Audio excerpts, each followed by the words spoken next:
Այո, չենք տապալում ընտրությունը, թեև համաձայն չեմ այն կարծիքին, որ դա մեր պարտավորությունն է, մենք կարող ենք չընտրել, երկրորդ անգամ թեկնածու կառաջադրեին, երրորդ անգամ կառաջադրեին, կանցնենք հարցերի օրակարգի հաջորդ օրակարգին եւ որևէ բան տեղի չէր ունենա ազգային ժողովում։ Այսինքն падգամավորներին, որոնք պիտի քվեարկեն։ Դա ինչքան կարևոր է, ոնց ենք ընտրել։ Ոչ, նախասիրություն չի։ Օրինակ ինչպես հարցրեցիկով է ուզում քվեարկել, հա, Արամ Վարդևանյանի օգտին 10։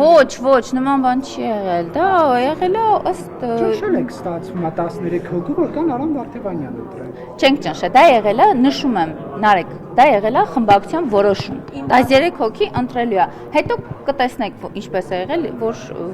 այսինքն որևէ մեկին չենք ճնշել։ Օրինակ ժամանակին Նիկոլ Փաշինյանը ասել եմ եւ մոտեցել որևէ խնդիր չի եղել։ Ծարավ թևի ձայներ, այսպես ասենք, գնացին Նիկոլ Փաշինյանի, որ դա Ոչ, նման բան չկա, դա